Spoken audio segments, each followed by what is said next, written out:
Selama ini banyak yang beranggapan bahwa Nabi Isa atau Yesus telah meninggal dunia, mengikuti takdir kematian yang sama seperti para nabi sebelumnya. Banyak yang meyakini bahwa Nabi Isa atau Yesus juga dibantai oleh orang kafir, dengan cara disalib oleh tentara Romawi. Pertanyaan mengenai apakah beliau masih hidup atau telah meninggal karena telah disalib, serta apakah jasadnya diangkat ke langit, telah menjadi perdebatan dan kebingungan bagi banyak orang.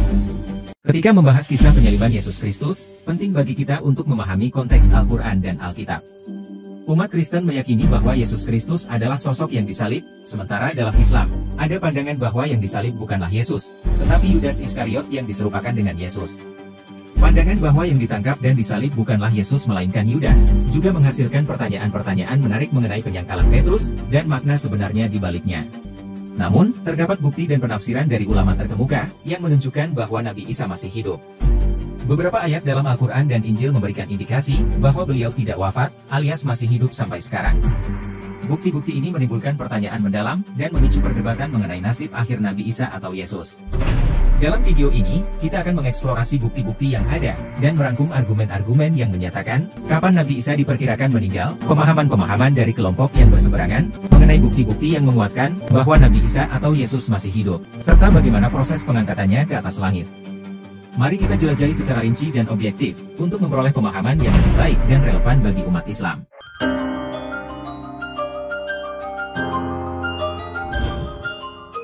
Dalam diskusi tentang bukti keberadaan Nabi Isa atau Yesus yang masih hidup, penting untuk memahami konteks keberadaan Nabi Muhammad. Ayat Ali Imran 144, sering digunakan oleh para pembantah, bahwa Nabi Isa juga wafat seperti nabi-nabi sebelumnya. Ayat tersebut berbunyi, Muhammad itu tidak lain hanyalah seorang Rasul, sungguh telah berlalu sebelumnya beberapa orang Rasul. Apakah jika dia wafat atau dibunuh kamu berbalik ke belakang? Barang siapa yang berbalik ke belakang, maka ia tidak dapat mendatangkan mudorot kepada Allah sedikit pun, dan Allah akan memberi balasan kepada orang-orang yang bersyukur. Ayat ini menegaskan, bahwa Nabi Muhammad tidak wafat seperti yang diyakini oleh kaum kafir dan musyrik pada masa Perang Uhud. Ayat ini hanya mengajukan pertanyaan, apakah jika beliau itu wafat atau terbunuh kalian akan berpaling? Perlu dicatat, bahwa ayat ini tidak berbicara tentang kewafatan para nabi secara umum. Dalam tafsirnya, Al-Hafidz Ibnu Katsir dan juga Syekh Fakhruddin Ar-Razi dalam tafsir Al-Kabir Juz 9 halaman 21-22 menyatakan, ayat ini hanya berkaitan dengan Nabi Muhammad dalam konteks Perang Uhud saja, bukan membicarakan nabi lain, termasuk kematian Nabi Isa. Untuk memahami keberadaan Nabi Isa atau Yesus, kita perlu melihat dalil-dalil yang spesifik mengenai hal tersebut. Salah satu ayat yang menjadi bukti kuat bahwa Nabi Isa masih hidup, adalah dalam surat Ali Imran ayat 55.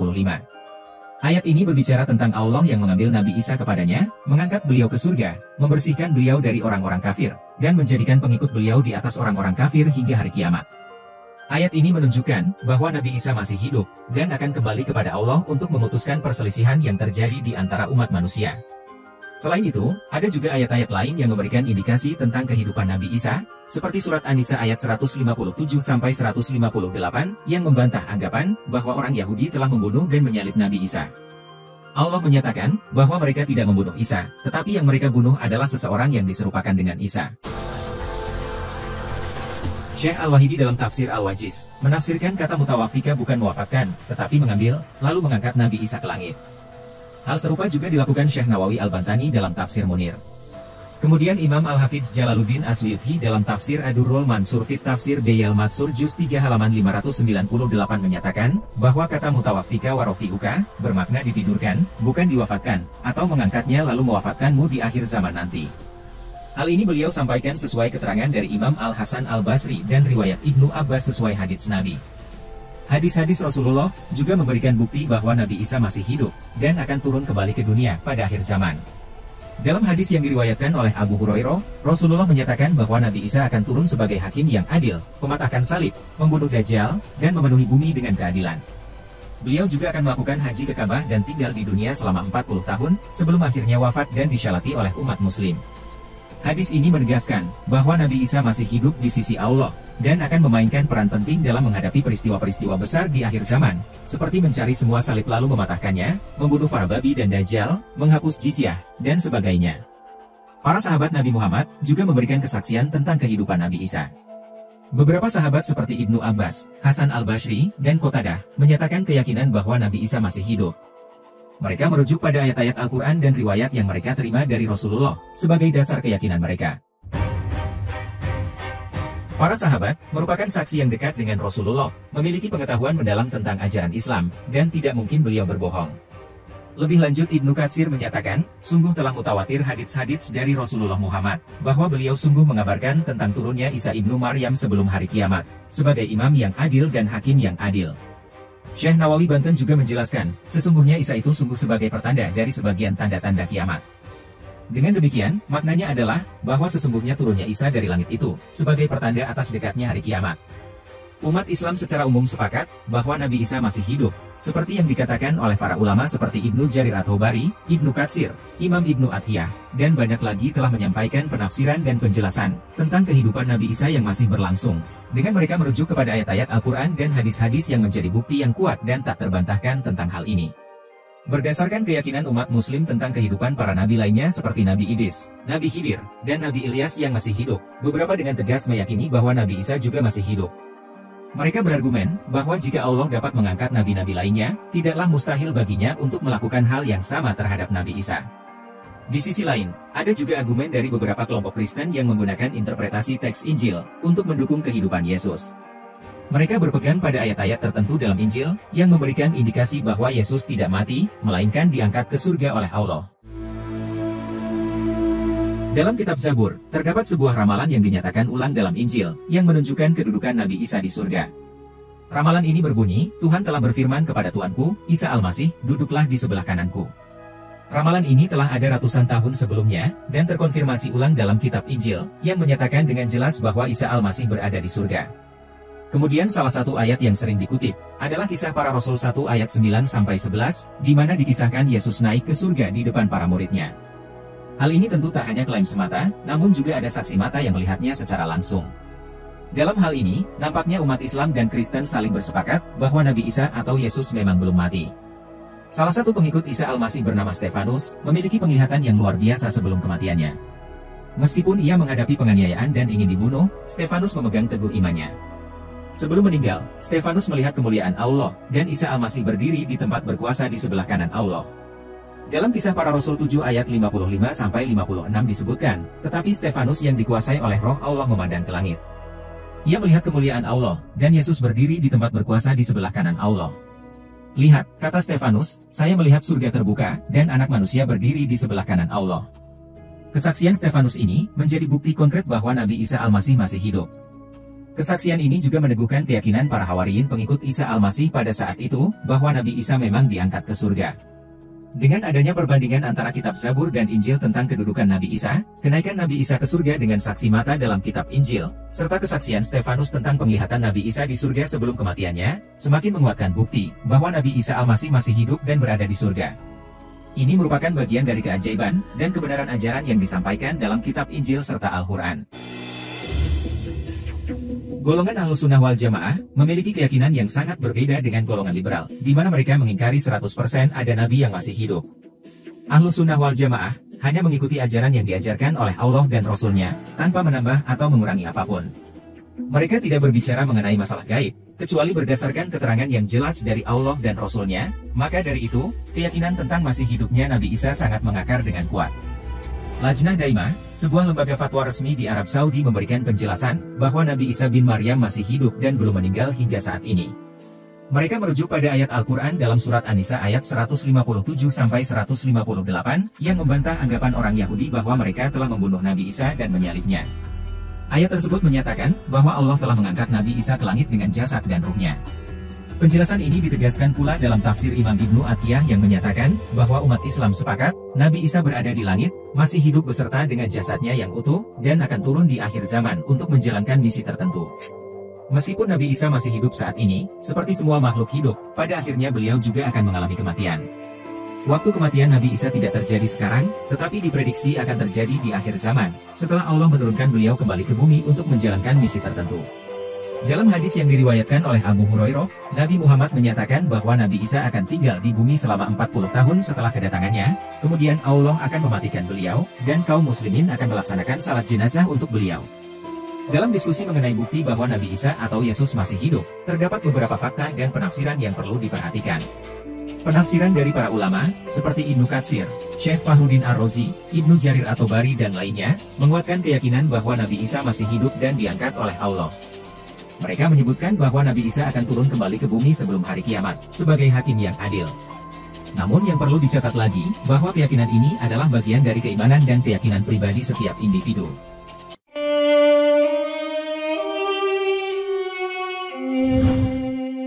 Pertama-tama, mari kita lihat kutipan-kutipan dari Al-Quran yang berkaitan dengan penyaliban Yesus.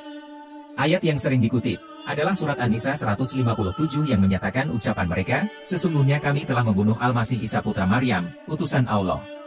Padahal mereka itu tidak membunuhnya, dan tidak menyalibnya. Mereka disamarkan oleh Allah, sehingga mereka mengira orang yang disalib adalah Yesus. Surat Ali Imran 55 menyatakan, bahwa Allah mengangkat Nabi Isa ke hadiratnya. Ini menunjukkan, bahwa Nabi Isa tidak mati, melainkan diangkat oleh Allah. Jika Nabi Isa telah diangkat oleh Allah, maka tidak mungkin beliau mengalami penyaliban dan kematian. Surat Al-Maidah 117 mengungkapkan, bahwa Nabi Isa akan menjadi saksi atas umatnya di hari kiamat. Jika Nabi Isa telah mati, tidak mungkin beliau dapat menjadi saksi di hari kiamat. Oleh karena itu, ini menjadi bukti bahwa Nabi Isa tidak dibunuh, dan tidak disalib. Surat Maryam 33, Nabi Isa sendiri menyatakan, bahwa Allah telah memberkati beliau dimanapun beliau berada. Ini menunjukkan, bahwa Nabi Isa tidak mengalami kematian melalui penyiksaan atau penyaliban. Hal ini juga bukan berarti bahwa Nabi Isa takut mati, karena ini adalah bagian dari rencana Allah.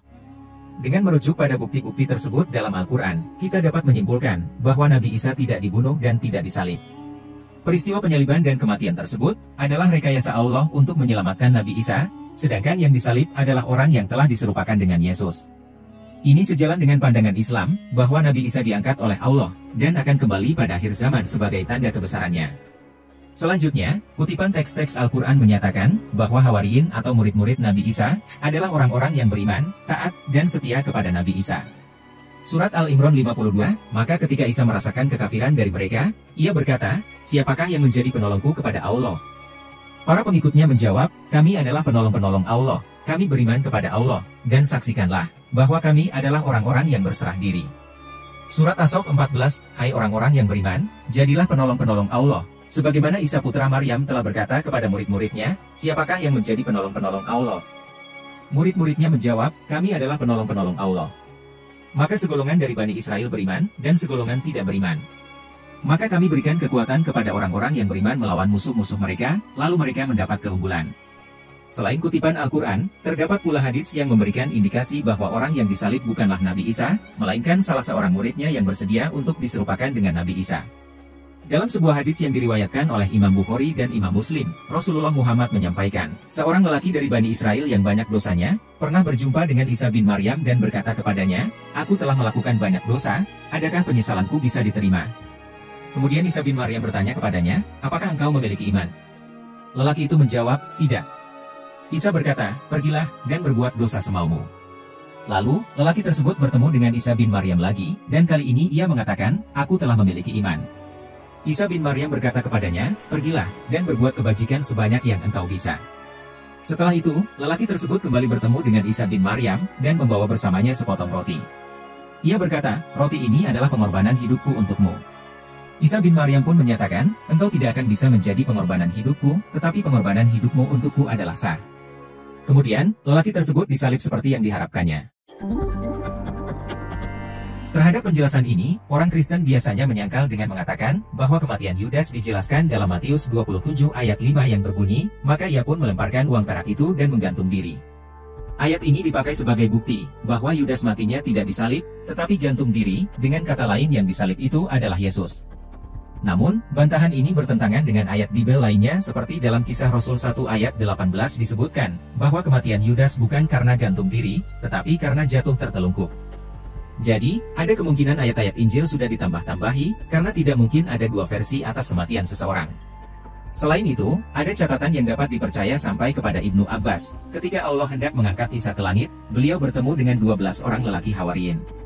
Kemudian Isa bertanya, siapakah di antara kalian yang wajahnya digantikan seperti wajahku, yang kemudian akan mati menggantikan aku, dan mendapatkan tempat di surga dengan derajat yang sama seperti diriku? Lalu seorang pemuda yang paling muda di antara mereka berdiri dan berkata, saya. Nabi Isa malah menyuruhnya untuk duduk. Nabi Isa mengulangi tawarannya, dan pemuda itu mengangkat tangan lagi dan berkata, saya. Namun, Nabi Isa tetap memerintahkannya untuk duduk lagi. Pada yang ketiga kalinya, pemuda tersebut mengangkat tangan dan berkata, "Saya."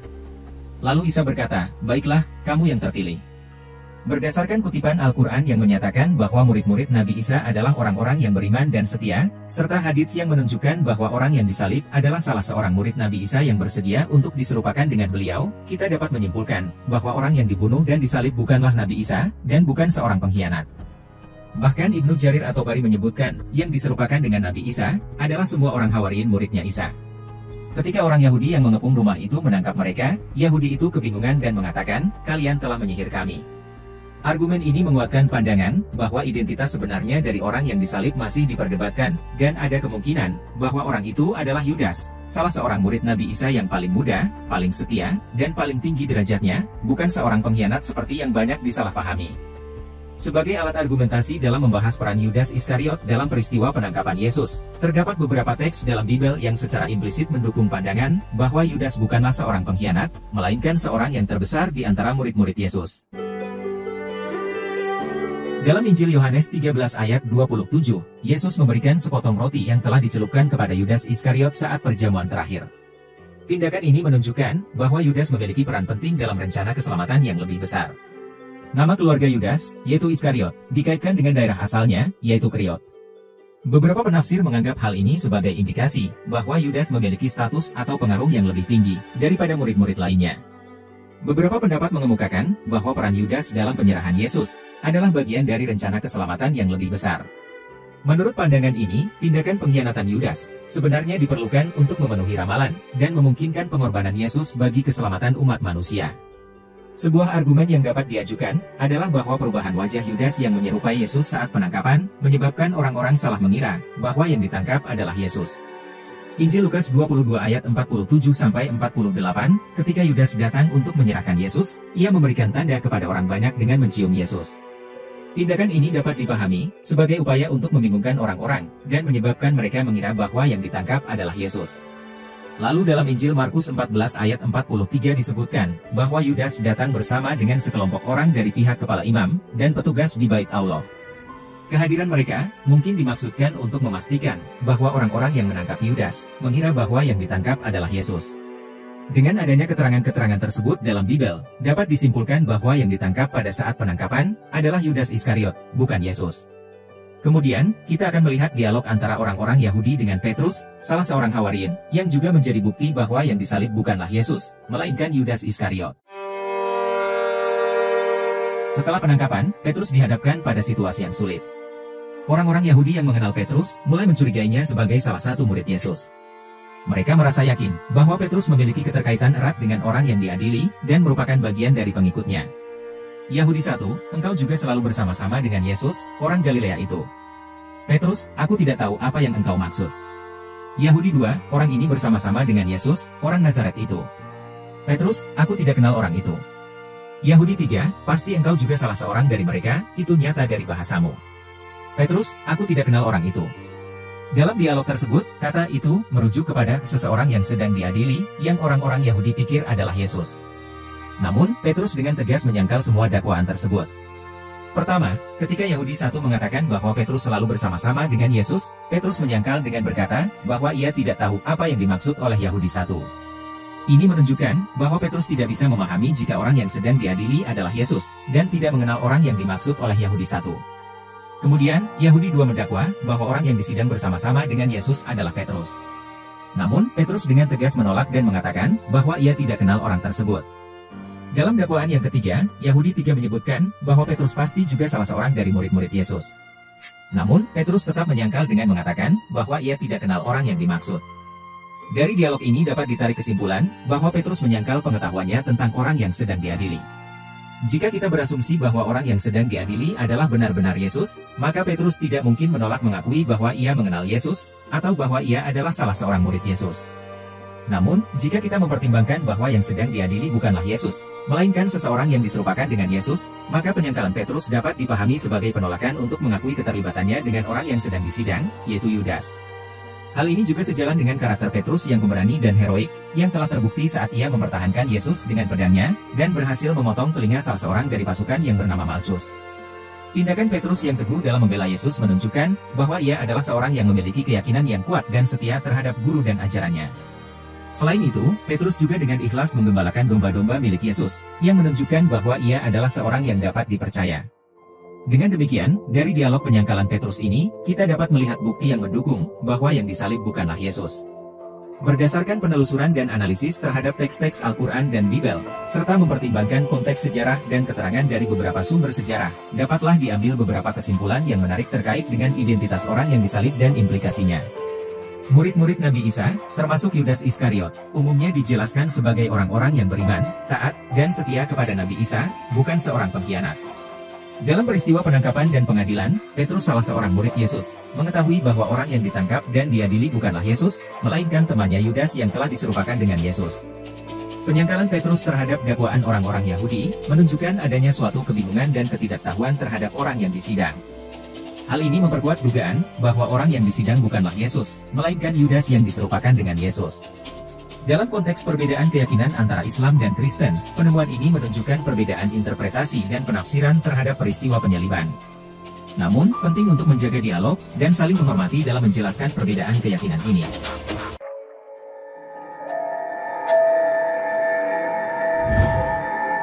Untuk memulai pembahasan, kita dapat merujuk pada ayat dari surat Az-Zukhruf ayat 61 yang menyatakan, "Dan sungguh, dia benar-benar menjadi pertanda akan datangnya kiamat. Karena itu, janganlah kamu ragu-ragu tentang kiamat itu, dan ikutilah aku, inilah jalan yang lurus." Ayat ini memberikan pengantar yang kuat mengenai hubungan Nabi Isa dengan datangnya hari kiamat. Namun, penafsiran mengenai kehidupan dan pengangkatan Nabi Isa masih menjadi perdebatan. Pendapat yang berbeda-beda terkait pengangkatan Nabi Isa dapat ditemukan dalam sejumlah tafsir dan ulama yang berbeda. Sebagai contoh, tafsir Ibnu Abbas dan Hasan al-Basri tentang ayat Ali Imran ayat 55 menyatakan bahwa kalimat ini mutawaffika wa rafi'uka dalam konteks ayat tersebut, berarti mengangkat dan mewafatkan Nabi Isa di akhir zaman. Namun, Dr. Muhammad Hasan al-Hamshi dalam tafsirnya menyatakan bahwa kalimat dalam ayat tersebut berarti mengambil Isa kepadanya secara sempurna, dengan mengangkatnya ke langit dalam keadaan hidup-hidup. Selain itu, menurut penafsiran Ibnu Katsir, kalimat ini mutawaffika, yang berarti aku akan mewafatkanmu, merujuk pada tidur, bukan wafat seperti meninggal dunia atau hilangnya nyawa. Penafsiran ini didasarkan pada ayat-ayat lain dalam Al-Quran, seperti Al-An'am 60, dan Az-Zumar 42. Selain itu, hadits Nabi Muhammad juga menyebutkan, untuk mengucapkan doa ketika bangun dari tidur, segala puji bagi Allah yang menghidupkan kami setelah mematikan kami, dan kepadanya kami dibangkitkan. Namun, tafsir ini tidak dianggap konsisten oleh beberapa ulama. Di sisi lain, Ibnu Abbas dan para ulama lainnya berpendapat bahwa Nabi Isa diangkat Allah dalam keadaan hidup. Mereka merujuk pada hadits dan riwayat yang menyebutkan bahwa Nabi Isa diangkat ke langit dalam keadaan hidup. Tafsir Ibnu Jarir at-Tabari mengutip riwayat Mujahid yang menjelaskan bahwa Nabi Isa diangkat oleh Allah dalam keadaan hidup. Ibnu Hajar al-Asqalani dalam kitab Fathul Bari juga menyatakan bahwa Nabi Isa benar-benar diangkat dalam keadaan hidup. Kemudian menurut Ibnu Katsir dalam kitab Bidayah wa An-Nihayah, bahwa Hasan al-Basri mengatakan, usia Nabi Isa ketika diangkat ke langit adalah 34 tahun. Dalam tafsir Tahlili Lajnah Pentasyihan Mushaf Al-Quran, dijelaskan bahwa ayat Ali Imran ayat 55 menyatakan, bahwa Allah membersihkan Nabi Isa dari orang-orang kafir, dengan menyelamatkannya dan menyucikannya dari kejahatan, serta nistaan yang akan mereka lakukan. Ayat ini juga menyiratkan, bahwa Allah akan menurunkannya kembali ke bumi, dan mengambil nyawanya sesuai dengan waktu yang telah ditentukan. Dalam hal ini, Nabi Isa dianggap sebagai tanda kekuasaan Allah, dan pertanda akan datangnya kiamat. Pengangkatannya ke langit, menjadi bukti nyata akan kebesaran Allah, dan kebenaran risalah yang dibawanya.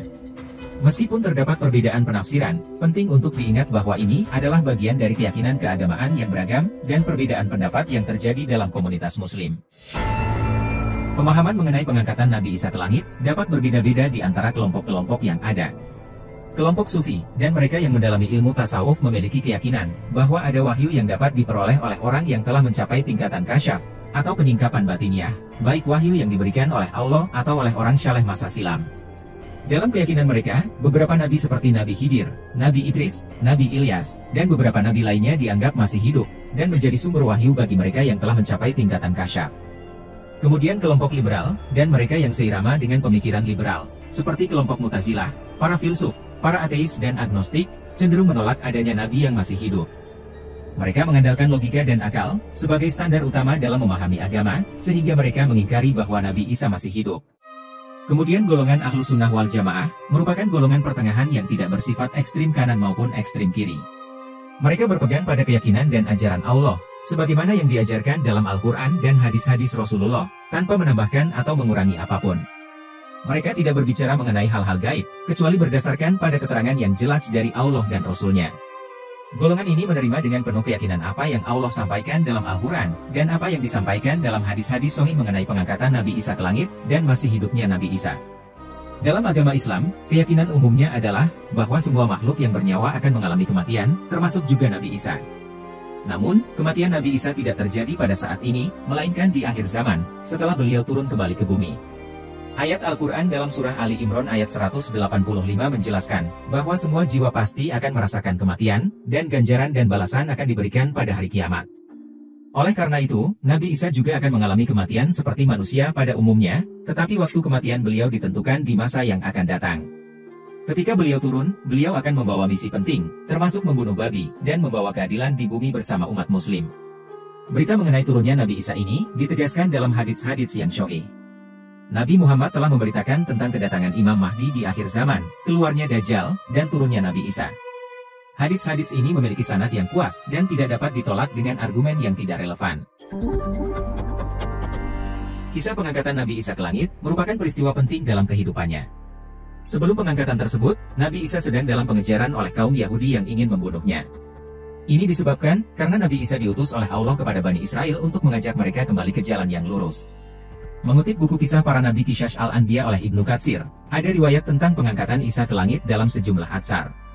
Bani Israel pada saat itu telah berpaling dari petunjuk Allah, dan memutarbalikkan Taurat sesuai dengan keinginan hawa nafsu dan kesenangan duniawi mereka. Mereka berperilaku zalim, membuat kerusakan, serta menyimpang dari kebenaran. Mereka juga gemar melaksanakan kemungkaran, yang akhirnya mengeraskan hati mereka. Nabi Isa datang untuk memperbaiki, dan membenarkan kitab Taurat yang diturunkan kepada mereka. Ia membawa bukti dan petunjuk, namun kaum Bani Israel menolak dengan angkuh dan sombong. Mereka tetap berpegang teguh pada keyakinan yang mereka buat sendiri. Situasi semakin memburuk, hingga mereka berencana untuk membunuh dan menyalib Nabi Isa. Namun, Allah mengetahui tipu daya dan kejahatan Bani Israel. Oleh karena itu, Allah mengangkat Nabi Isa ke langit, sebagai rahmat dan kehormatannya kepada beliau, serta sebagai mukjizatnya yang diberikan kepada Rasul yang Dia kehendaki. Kisah pengangkatan Nabi Isa ke langit, mencakup detail tentang bagaimana peristiwa ini terjadi. Dalam sebuah riwayat yang diriwayatkan oleh Ibnu Abbas, diceritakan bahwa Nabi Isa pergi menemui para sahabatnya yang berjumlah 12 orang di sebuah rumah. Di antara mereka adalah orang-orang Hawariyun, yaitu orang-orang yang beriman. Nabi Isa memberitahu mereka, bahwa di antara mereka ada yang akan mengingkarinya 12 kali setelah ia beriman. Beliau kemudian bertanya, siapa di antara mereka yang bersedia diserupakan wajahnya dengan wajah Nabi Isa, dan menempati posisinya sebagai orang yang dibunuh, sehingga kedudukannya akan menjadi sederajat dengan beliau. Seorang pemuda yang paling muda di antara mereka, bangkit dan berkata bahwa ia bersedia. Namun, Nabi Isa berkali-kali menyuruhnya duduk, namun pemuda tersebut tetap berdiri dan bersikeras. Akhirnya, Nabi Isa mengatakan kepadanya, engkaulah orangnya. Kemudian, Allah menyerupakan wajah pemuda tersebut dengan wajah Nabi Isa secara ajaib. Pada saat itulah, Nabi Isa diangkat oleh Allah ke langit, melalui lubang angin di rumah tersebut. Setelah pengangkatan tersebut, kaum Yahudi datang mencari Nabi Isa, dan mereka menangkap pemuda yang wajahnya diserupakan dengan wajah Nabi Isa. Pemuda itu kemudian dibunuh, dan disalib oleh kaum Yahudi. Dari kisah ini terbukti, bahwa Nabi Isa diangkat ke langit hidup-hidup, lengkap dengan jasadnya, bukan diangkat ruhnya saja namun jasadnya disalib seperti dituduhkan orang-orang. Karena kalau jasadnya disalib, maka keterangan Al-Quran menjadi tidak relevan untuk membantah klaim orang-orang Yahudi yang mengaku telah membunuh Isa ibnu Maryam.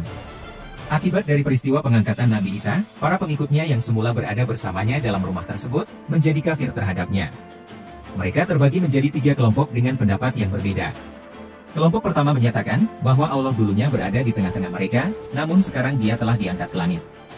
Mereka dikenal dengan kelompok Yakubiyah. Kelompok kedua berpendapat bahwa putra Allah dulunya berada di tengah-tengah mereka, tetapi telah diangkat ke hadiratnya. Mereka dikenal dengan kelompok Santuria. Sedangkan kelompok ketiga, adalah kaum muslim yang berkeyakinan, bahwa Nabi Isa adalah hamba dan Rasul Allah, dan beliau diangkat ke hadiratnya.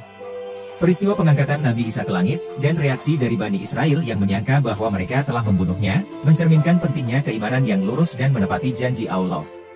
Kisah ini juga menunjukkan, bahwa kaum yang memiliki akal yang sehat dan fitrah yang lurus, akan menerima kebenaran yang datang dari Allah melalui wahyunya, dan hadits-hadits Rasulullah Muhammad. Dalam menghadapi penolakan terhadap pengangkatan Nabi Isa, berbagai pandangan telah disampaikan. Kelompok Sufi cenderung meyakini keberadaan Nabi yang masih hidup dan menerima wahyu dari mereka, sedangkan kelompok liberal menolak kemungkinan adanya Nabi yang masih hidup. Sementara itu, golongan Ahlus Sunnah wal Jamaah menekankan pentingnya mengikuti wahyu Allah dan hadis Nabi Muhammad sebagai dasar keimanan. Dalam penelusuran kebenaran agama, penting bagi setiap individu untuk mengikuti landasan wahyu yang diungkapkan dalam Al-Quran dan hadis Nabi Muhammad. Dengan memahami dan mengamalkan wahyu ilahi, kita dapat memperoleh pemahaman yang komprehensif tentang kehidupan Nabi Isa dan pengangkatannya ke langit.